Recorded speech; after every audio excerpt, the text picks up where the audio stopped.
Hi there, and welcome back to another edition of ScaleUp Radio, the podcast inspired by the entrepreneurial scale-up system and designed to make navigating our scale-up journeys that little bit easier by learning from each other's experiences. I'm Granger Forson, and on this episode of the show, I'm joined by Grace Carter, the founder of Metamorphose Group. Grace's story is a powerful blend of transformation, women empowerment, and navigating the balance between business and motherhood. From her start with Afra branding agency to building an empire of 18 brands, Grace shares her insights on leadership, culture, and the impact of authentic branding.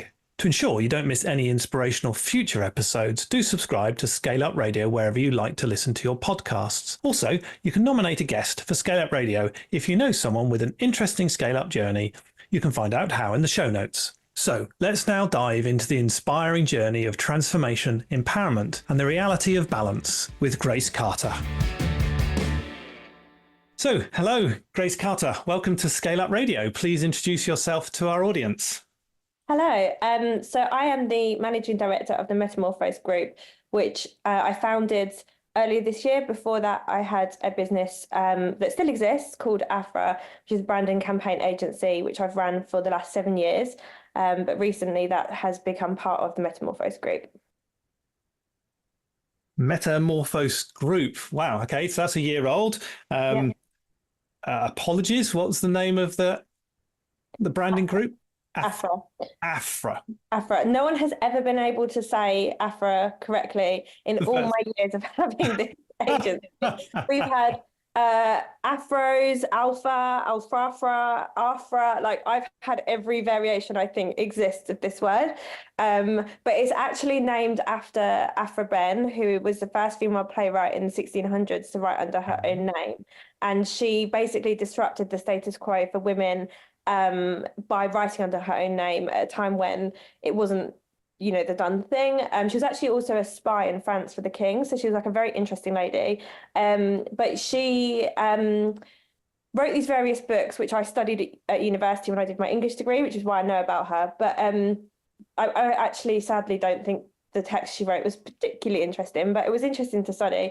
But the author, Virginia Woolf, then said of her much later that all women should lay flowers at the tomb of Afra Ben, because it was because of her that we have the right to speak our own minds. And that ethos, the disruptive kind of ethos of Afra Ben, has very much flooded through everything that I've ever done. So she was, without question, the name that I needed to have for that business. And the Metamorphose Group, the name there was about metamorphosis, obviously about transformation and about taking something from A to B. And when we talked about, what mascot would we have in our brand to make it identifiable when we're doing it visually, everyone talked about the butterfly, which is very feminine. And I've always been very against having feminine things within my brand because I don't want it to be misconstrued with all the different issues women face in business, and I don't want it to have any bias. But I was like, actually, no, like a butterfly does represent it really nicely. And so then when we started to think about the butterfly and metamorphosis and all of the process that the butterfly goes through, we realized actually that journey of taking something, being a caterpillar, going through the chrysalis, and then coming out as a butterfly is effectively what we do in our work. So it became the Metamorphose Group. Oh, fantastic. Wow. That's probably one of the best introductions to your company name I've ever had on a podcast. Thank you so much. I mean, but yeah, wow. I must apologize. I don't know anything about Afra Ben, so I've made a big note and a big star in my notes to go back and do some exploring on that. But I can see how your passion comes through from your journey. So that's a lot of people don't know her though, and that's actually made it such an interesting talking point. Like when we go to meetings, it's always been that, like, what is the name all about? So it's no bad thing not knowing about her, but now you do know about her. So absolutely, definitely. So talk to me about Afra. You've been going for 7 years, branding. Okay, what do you do? Who are your customers? How do you delight them? So we have worked for the last 7 years with every kind of company, from small SMEs right through to the large corporates. With some of the most notable names in the world. So it's been a really interesting experience because I feel like we've seen a full breadth of a type of business and in so many different industries. So we've done a lot in construction. We've looked at financial services. We have looked at like product-based businesses, like you name it, we've effectively done it. And I think that the types of clients we've worked with over the last 7 years has also mirrored where we've been at in our business journey. So obviously when we started, they were a lot smaller, and as we've grown, so have the size of the companies that we have worked with. Interestingly, for me, having done 7 years of working with so many different types of customers, I sort of really reflected at the start of this year when we were going through this transformation of who we were as a business and evolving into a group company. I really kind of sat and thought about who do we work best with and who do we want to work with, and kind of how do we consciously work with people we know we're very well aligned with. So we've actually, a large part of our strategy as a business has been about shifting Afra to work with businesses that we choose to work with. So it's a waiting list kind of approach where people apply to work with us. We've got a very limited amount of time, so we want to be working with the absolute best of the best. And the people that we select to work with are ones who are what we're calling game changers. They're doing something different in the market. They're trying to create either social change or they're solving a problem, or they have got something really innovative. So they've got a certain type of mindset is what I would describe, rather than size of business or where they are in the globe. It's more about attitude and like what their approach is. So we've basically built the business in a way now where we are very much looking at, the kind of leads that we are starting to get in now are very much around social impact, and they're looking at topics like mental health or entrepreneurship or social equity. And so we've actually also, because that's almost like our interest area, we've very much made that our focus, that those topics are what we're exploring. But again, if something came in and it was aligned but slightly off those topics, we're interested. But I think the key is that we are aligned with our clients as well as possible. And mine then the change to the Metamorphose Group. Why have you created a group structure? What's your thinking and plans behind that? Yeah, I mean, largely based off this decision of how we work with clients with Afra. So I'd had some, being completely frank, really bad experiences with clients, particularly last year. And, I get that it's business. It's not always going to be rosy and plain sailing. And you always expect an element of complication, but last year was particularly bad. And I had a number of clients who basically left us with large unpaid bills, but still used our work on their business. So, I've had to then pursue legal action, and it was all these things that were taking the joy out of what we did. And people weren't listening to our advice. We're the experts, we know what we're doing, and we were telling them what to do, and then they were going and doing their own thing and then wondering why it wasn't working. And it was just getting very frustrating. And I think everyone in the team was getting very demoralized, and I was really starting to lose the joy out of what I was doing. So that kind of was a big driving force to it, was, well, what do we do? Like, where do we go from here? I also had a baby in November last year. So my baby's now 9 months old. And that was kind of a big thing for me as well, because she was a baby that we tried very hard to have. I went through a lot of miscarriages and complications to have her. So there was another part of me that was like, if I've gone through all of this and now I've got this baby that I, really wanted, I've also got a 5-year-old daughter. Like, what am I trying to achieve as a mother and business owner? Like, what is this worth the sacrifices that I'm having to make in terms of my family life? So that was a big driving force. And then thirdly, kind of linked to all of that, was that because of the issues I was having in my business and also through having my daughter, I had a mental health breakdown when she was a few weeks old. And that really forced me into thinking about, what do I actually want out of this? Like, in terms of the direction of the business, what, if my health is effectively on the line, like, what's worth my health? So it really forced me to go back to the drawing board. And when I went away and thought about it, and I thought about what's my purpose in life, like, what's driving me, like, what do I care about and I'm passionate about, I realized there was some key threads through everything that I do. One of them is about transformation, whether that is transforming a brand, transforming a campaign, transforming a message. It could be interior design, whatever it is. I love doing things that transform something from A to B. And also I realized that what I had lost in the last 7 years through having so many different types of clients had been the fact that I was so passionate about female equality and women's place within society and how we support women. And I think because I'd worked for quite a bit of time in the construction industry, which is very male heavy, I'd had a lot of male clients. It had always felt like I couldn't be authentic in myself. And so I kind of made a very conscious decision at the start of this year that I was going to be very much me. I was just going to be very authentic. I was going to talk, you know, as I felt I needed to. And I was going to create brands that answered some of the challenges that I could see in society, which by having, you know, multiple brands, diversifying revenue streams, that, you know, reduces the risk on one business. The economy has been very turbulent, which, you know, we need therefore to have that the awareness of risk. And so my thought process was that if I could create all these different brands, it also frees Afra up to then only work with clients we want to, because otherwise we've got all of our brands are our clients. So we've got clients that we know are going to be listening because we've made them. And yeah, so it was kind of like a culmination of so many different things happening very much all at the same time. But the impact was massive. And I thought at the time that it potentially was going to be like a nail in the coffin by being me. But actually, my LinkedIn following has gone from 2,000 to 13,000 in the space of 6 months. So actually, it's resonated and landed with people far greater than I ever thought it would. So you've built it to the structure to bring in resilience and to really sort of be able to position each of the different brands then in the marketplace and do that. So how many different ones have you now got under the group structure?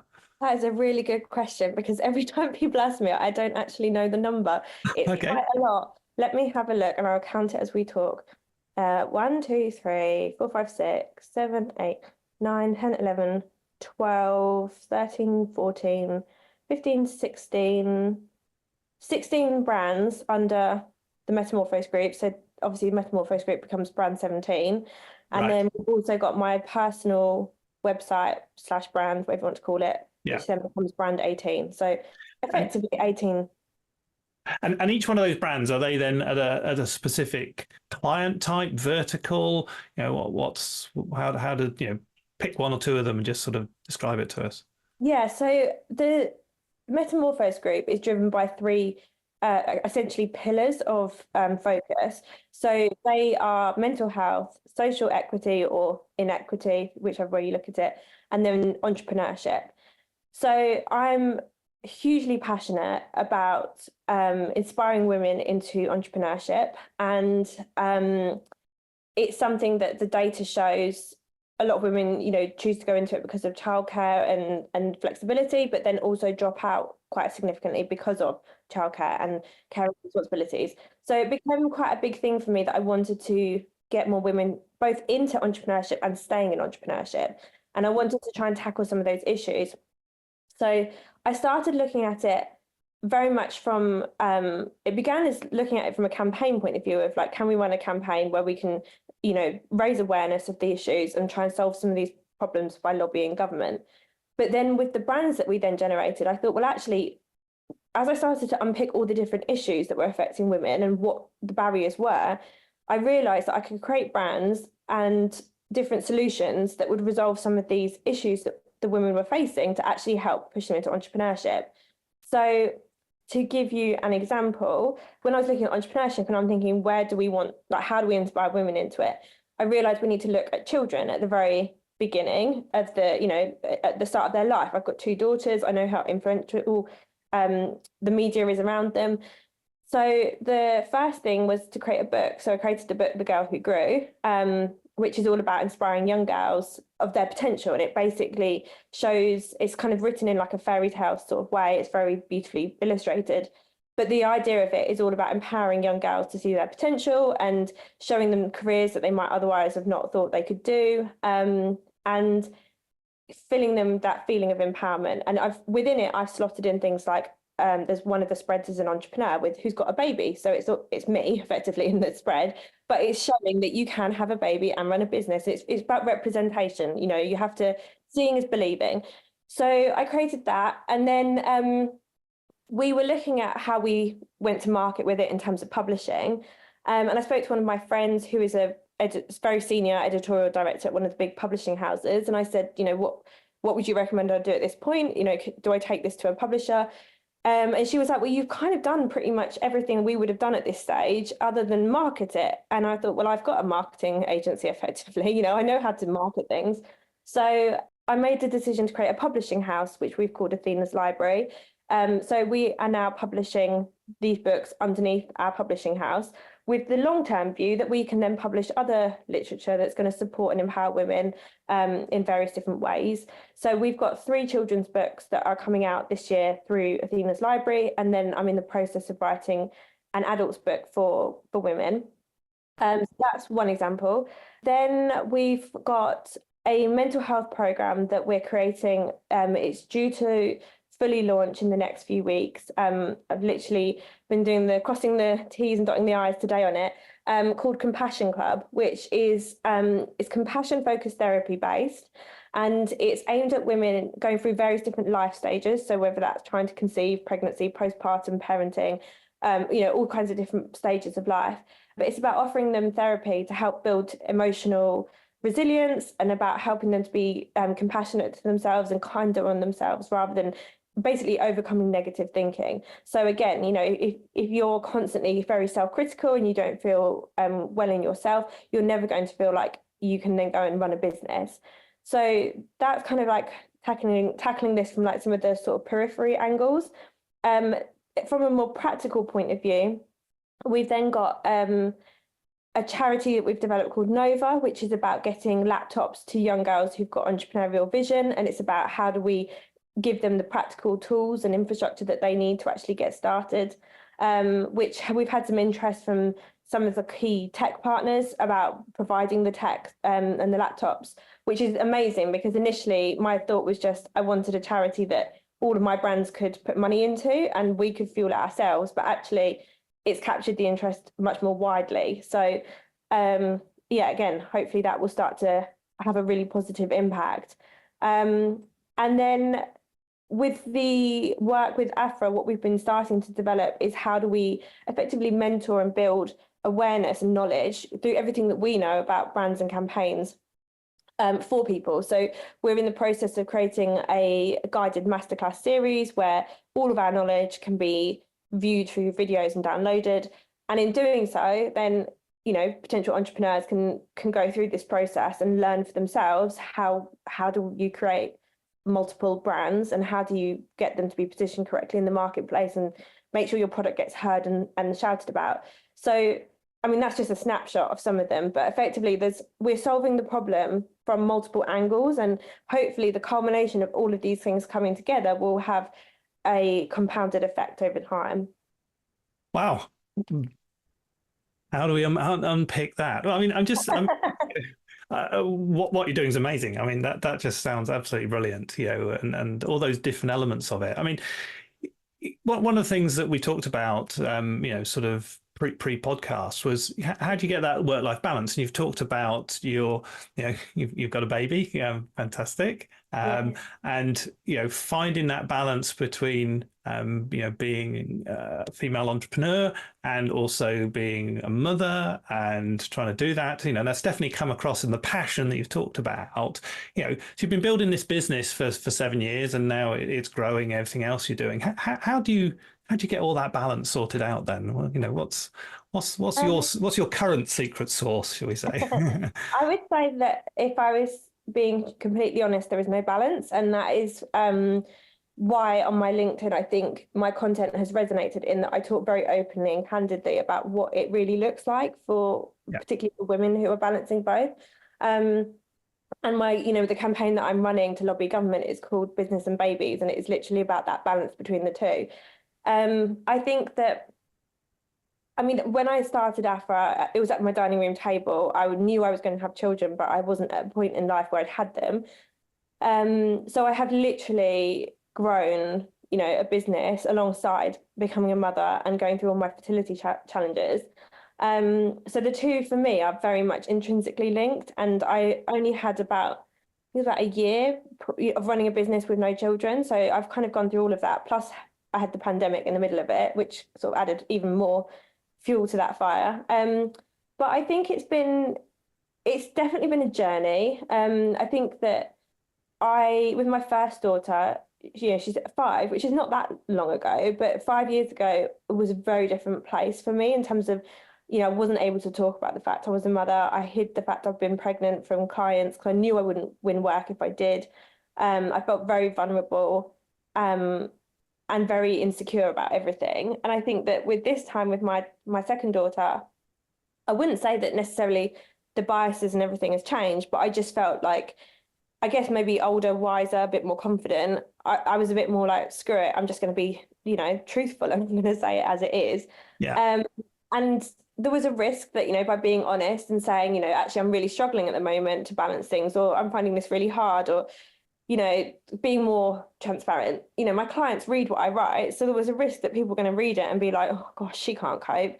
But I also figured that they're not my people. Like, they're not people that are going to, if they can't appreciate and understand that we're human at the end of the day, and we've all got lives outside of work, Yes, then we're never going to get anywhere. So I very much have a very human approach to how I approach my team and my story. And I think it lands and resonates with people who are the same. And that's where what I mean about the clients that we work well with. If they can't appreciate what life is like running a business with 2 young kids, then we're not in the same tribe.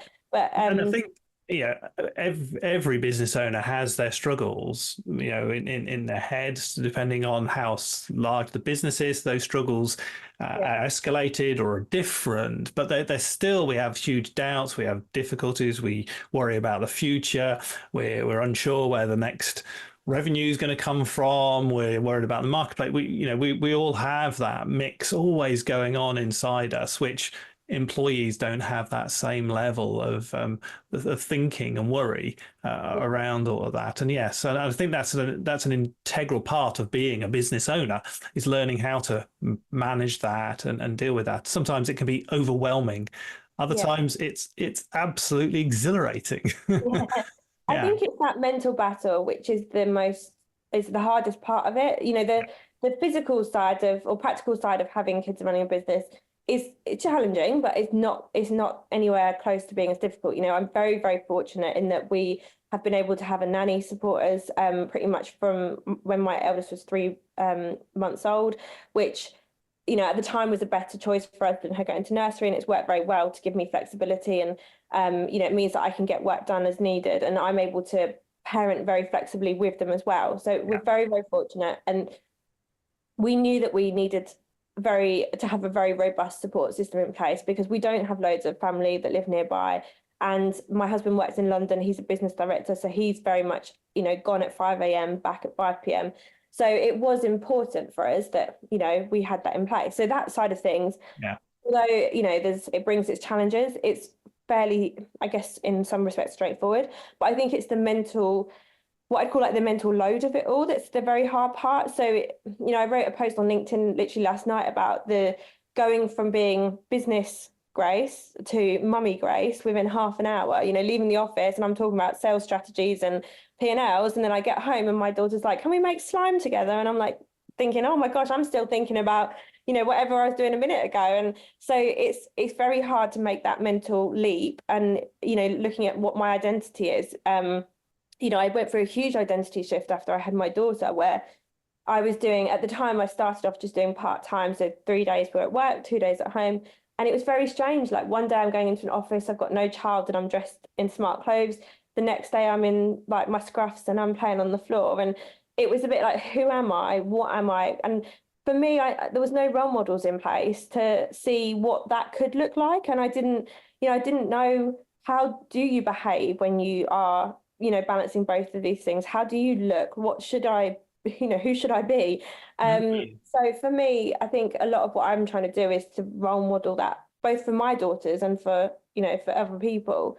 But the mental load of like, I've written quite extensively as well on LinkedIn about how much I hate dressing up days at school, like whether it's comic relief or, they've had dressing up days for like the raffle, like just to remember to buy a raffle ticket. They're like, oh, send them in their own clothes. And I'm like, please don't do this, because I can't remember these things. And, which day's PE kit day and which day's not. And it's all of those types of things that you're trying to make sure that you don't drop the ball as a parent, but you also, like you say, you've got all of those anxieties of like, okay, what's my cash flow looking like? Like, where's my next customer coming in from? Like, how do I make sure that my team is supported? Like, I'm managing a team of people that also need my attention as much as in many respects my children do. So you feel very pulled in lots of directions. And I think the thing, sadly for me, that is sacrificed is self-care and actually looking after myself and putting myself first, which is why a lot of my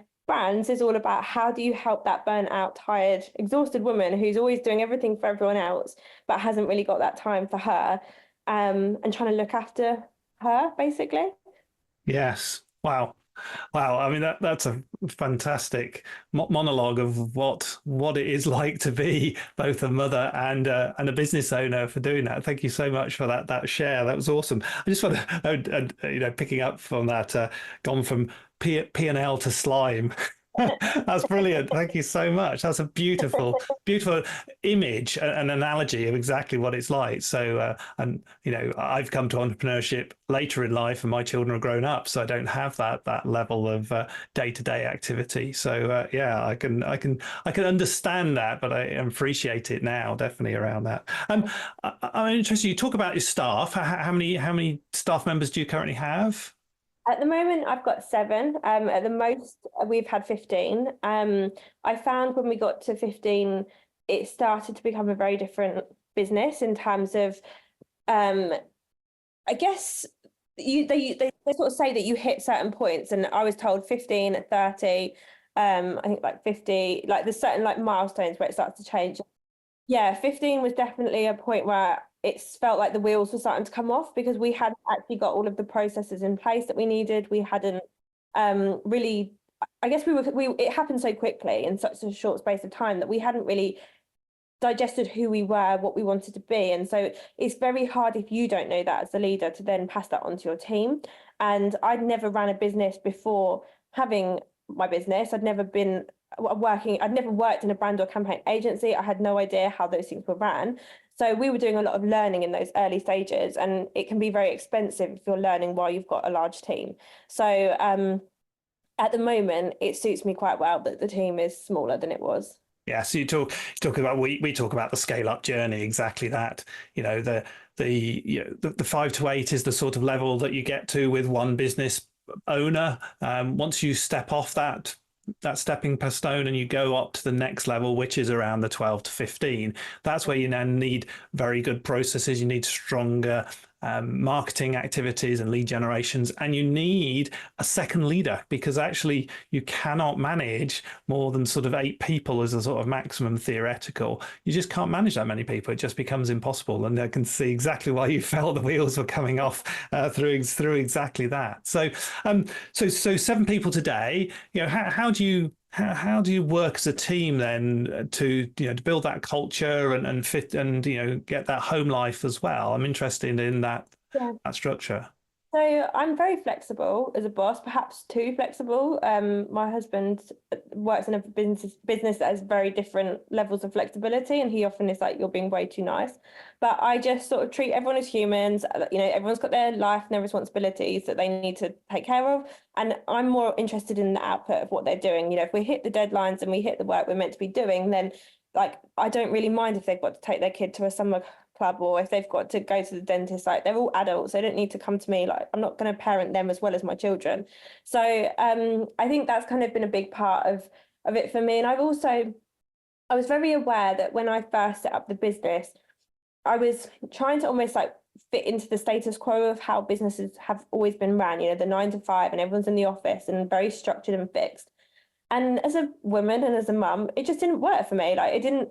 And I thought, if it didn't work for me, it can't be working for my team. And there's so many things that I thought needed to change. And I just thought, well, actually, why don't I be the change? And if I can demonstrate that it works, then, great, it will showcase to other people what's possible. So that kind of comes in so many different ways, even down to just like having very open conversations about various topics. My team, I think, feel very comfortable that they can just tell the truth with me. So for example, I had a message the other day and one of my team was, She was like, I've got really bad period pain. Can I work from home? In the past, I would have imagined that I'd have got some kind of slightly different, thing of like, oh, I don't know, just something that would have made it sound less to do with periods. But it was like she felt that she could come and talk to me about that. So I think for me, that's kind of, it's that open culture, but also, so we do 2 days in the office, 3 days working from home. So it allows them to not have to commute, and they can get a load of washing on, or one of my team goes to a yoga class at her lunch, and, she actually said to me, it's the first time I've had time to look after myself. And I thought, I'm so glad I've given that opportunity to you. So it's kind of like lots of different ways. I think one of the other things has been, because we've become so much clearer about our vision and direction and what we are trying to achieve and the purpose behind the company, I think that also has a huge impact on culture. Like, you can give people all the football tables and like free drinks in the world that you want, but if the actual underlying skeleton of the business is wrong and it's got some level of toxicity in it, then it won't ever achieve what you want it to. And it's just very much like plastering over a broken leg. Yeah, and you can end up, if you don't have that clear vision, you can end up even measuring and focusing on the wrong things within the business, which, as you say, then can build a toxic culture and structure around that.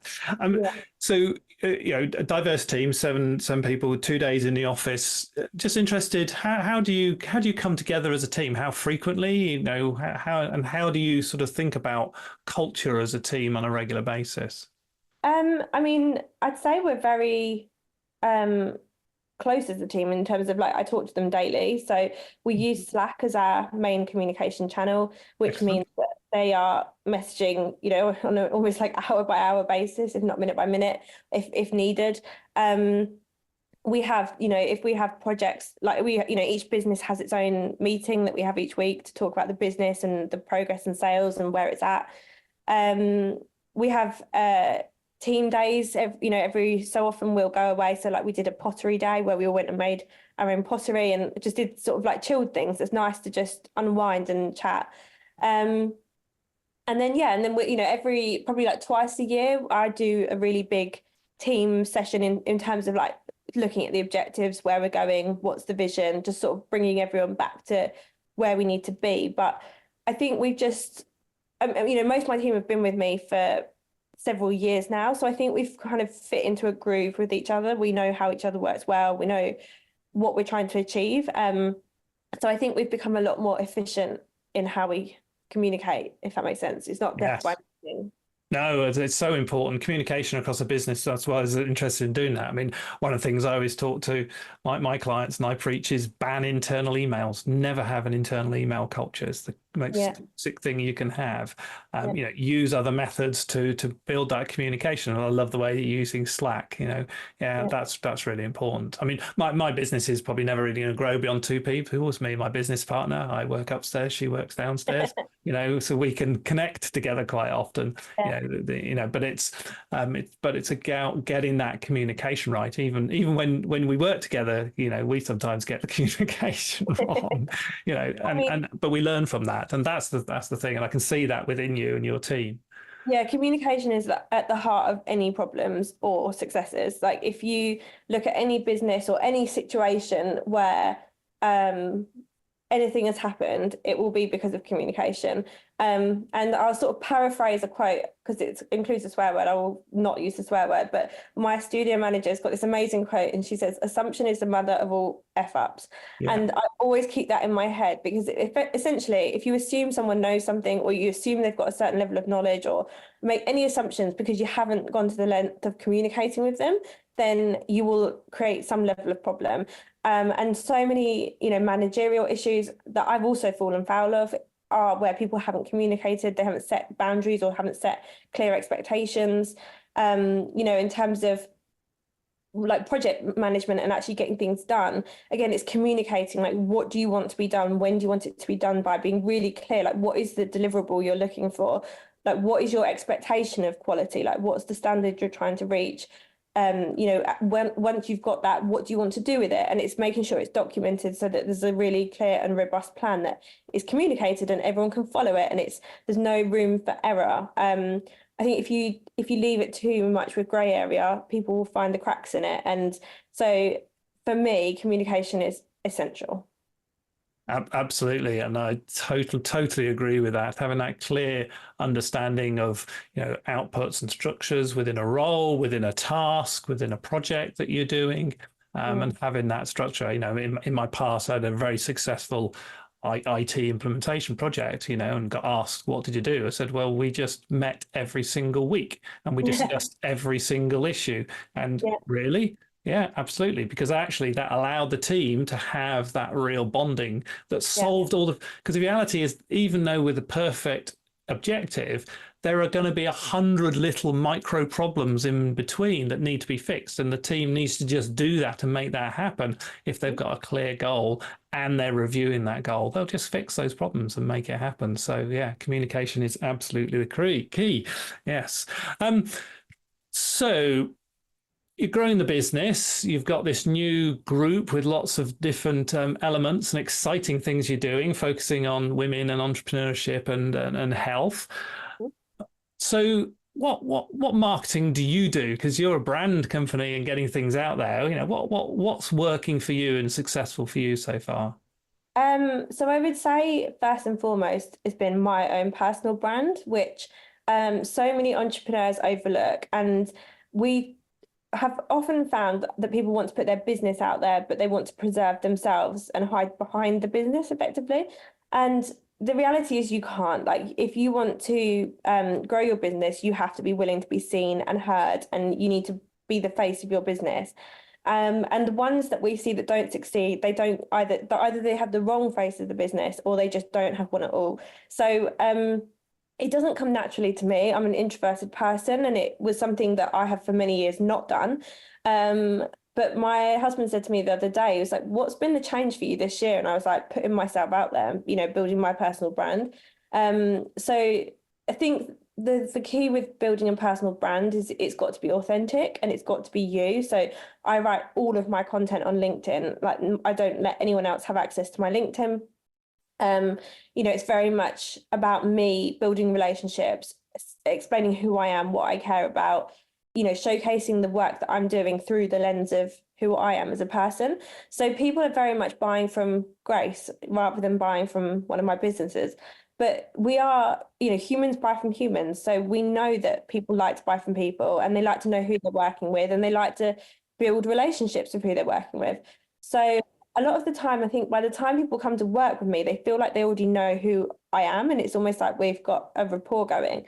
And so, yeah, that's been a big part of our marketing in terms of, like I said, I've got my LinkedIn followings gone from 2,000 to 13,000, and that's just organic. I've not paid for a single bit of that.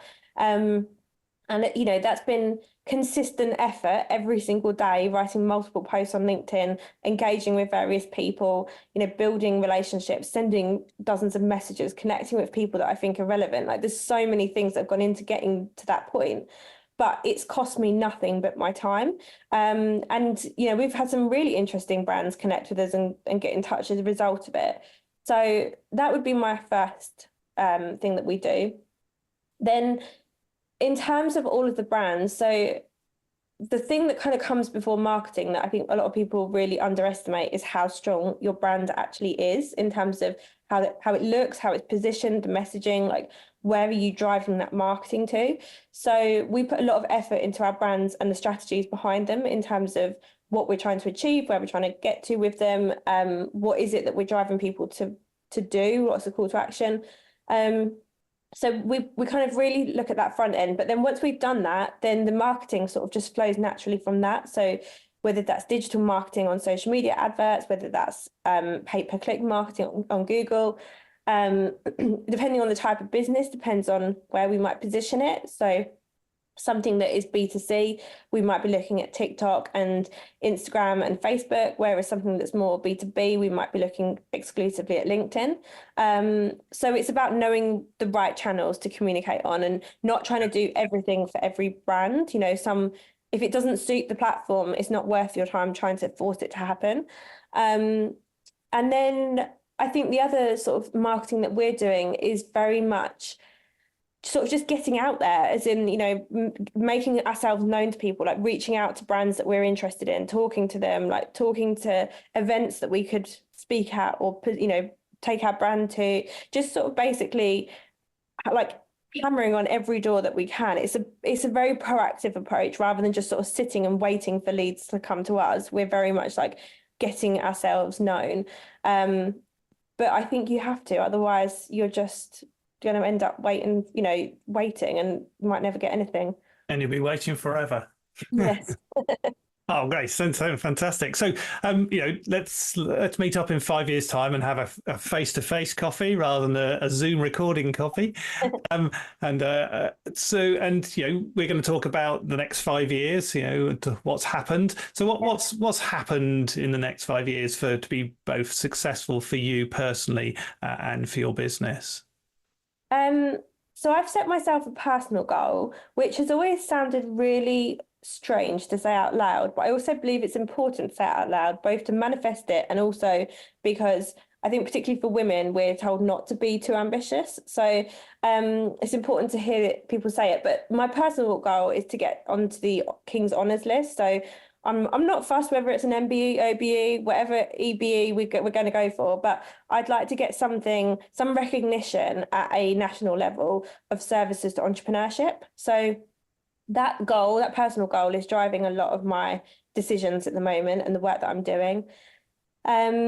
Obviously, raising my daughters, I'd like to know that I'd raised them to be as brilliant as I can in this time. I think in terms of the businesses, it's a combination of commercial impact, knowing that I'm actually generating financial revenue out of everything that I'm doing in a profitable way, because at the end of the day, profit is sanity, and that's what we need to fuel future developments and ideas. But also, I think it's the social impact of knowing that we've made a difference for people's lives, which I already get daily messages on my LinkedIn from women saying to me, thank you so much for what you're doing. It's so necessary. It's so important. And I know I'm making an impact already, but I think it's trying to broaden that impact to as many people as possible. So I would like to think that in 5 years' time, we've got an even bigger stage, that we're talking from, whether that's followings of people, whether that's, being able to talk on doing documentaries on national TV, for example, making sure that we've actually got as many people as possible listening to what we're trying to convey, which, given what we've achieved in 6-7 months, I'm pretty quietly confident that we can achieve it, but you never know what life's going to throw at you. And it's also just about getting through life and the resilience needed for that. Absolutely. Well, fantastic objectives and what you're trying to do. And yes, well, I look forward to seeing it in LinkedIn in a number of years' time on the honors list. What a beautiful objective you have, and what a fantastic conversation, Grace. Thank you so much. I mean, we started with where the name Afra came from, and Afra Ben, and what she did for females, changing the way by writing. I mean, what a fantastic way to start our conversation. And for me, learning that beautiful that start and understand that, and how you built a business about branding and you've made that grow. You took it up to 15 people and then realized that's too much because the business wasn't ready and prepared for that. You scaled it back to 7. Those game changing for you, that transformation where the birth of your second child came along, and that's now pivoted the way that you think about how you're going to help people. And that's what I really love about you. Your businesses aren't necessarily there to generate money. Yes, that's the outcome of what you do, but your passion and focus is on helping people, but helping women to really get into entrepreneurship, look after themselves, and develop that equality through transformation. And I think that's absolutely amazing. And I love the idea of all those multiple brands that you're working on and doing, and you've achieved so much in such a short space of time. It's stunning. So that's absolutely brilliant. And I really look forward to catching up with you in the future and seeing what you do and achieve.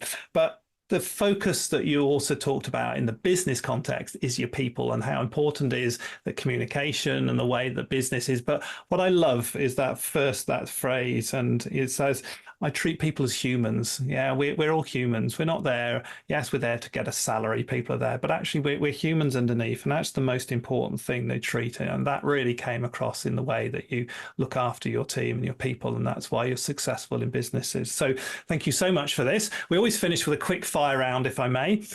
So off we go. If you went back to younger self, what advice would you give yourself? I would tell myself to be less anxious, because I had severe anxiety around whether or not I was going to succeed and what was going to happen. So I would just tell myself, like, it's going to be okay. Like, the anxiety is helping you to fuel you to achieve everything, but just like, don't be so stressed out about what's next, because it's all going to work out in the end. Brilliant. Love that. Any books that you recommend?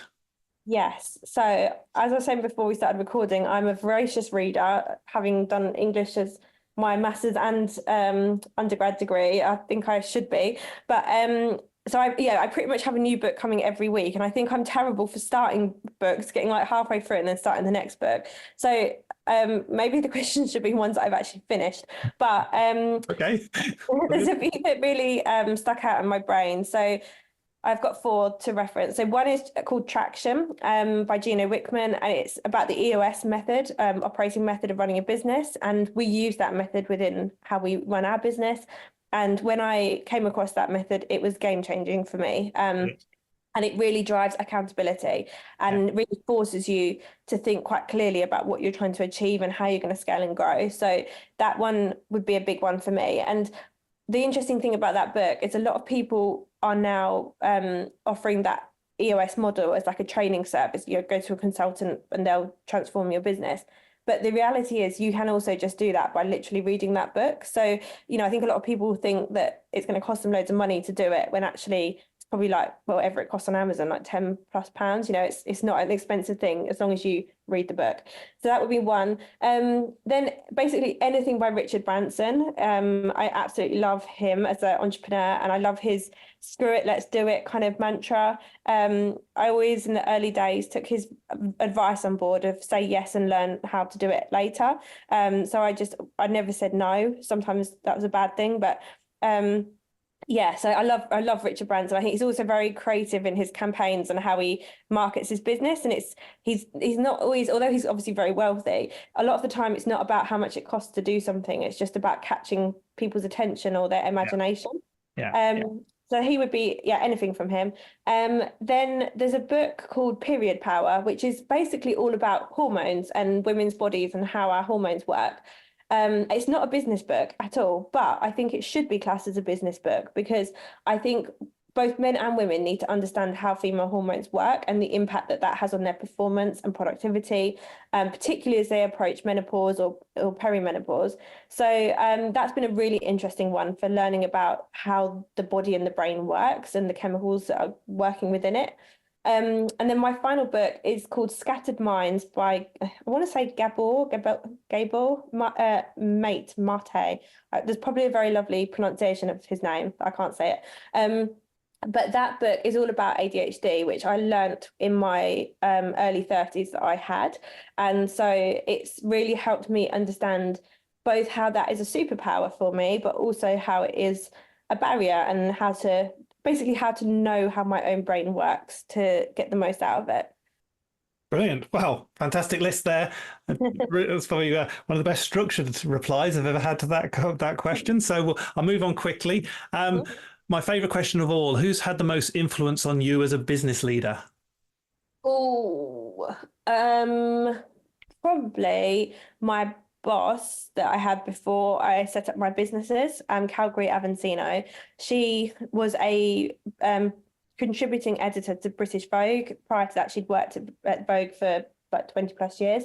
And when I started working with her, she was effectively becoming an influencer at a time that was a very new thing. And she'd got a book deal. She was appearing in various partnerships and TV shows and all sorts of different news articles. And she was really pushing about healthy living and well-being.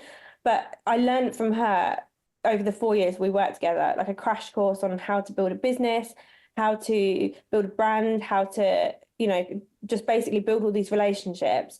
And I was very early 20s when I was working with her. So I felt very much like in her shadow, watching everything, but being very scared myself. But some of the things she said to me always stuck with me. So she always had this saying of kill with kindness. So if someone sends you an email you don't like leave it for a day and then come back and look at how you can kill with kindness. And then the other one was if I ever went to her and said someone's told me that can't be done, whatever she might ask, can you go and create this on the website? And I'd be like, the developers told me it can't be done. Her response was always, go find someone else, go figure it out. There's always another way of doing it. So she would never take no for an answer. And I think that's stuck with me now. So I get it all the time where I'll say, can we go and, turn this into an app or whatever it might be? Someone will go, that's too complicated. I'm like, go talk to a different person then, because it's not too complicated. It can be done. And if it can't, then we've discovered something that we can R&D. So I think, her voice has always been in my head through this journey. Brilliant. Well, Grace, thank you so much for your time today. How can people get a hold of you? If you head to metamorphosegroup.co.uk, then there is a contact form on there where you can email and it will get passed through to me that way.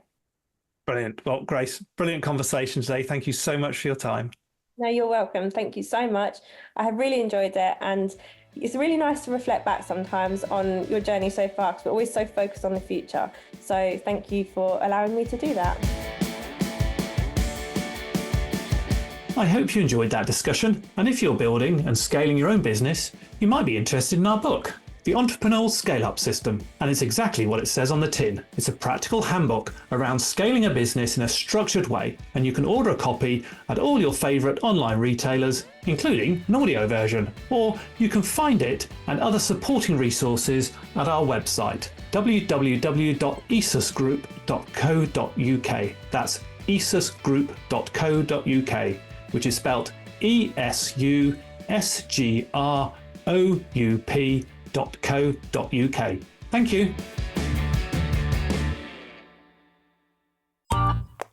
This has been a Monkey Pants Productions podcast.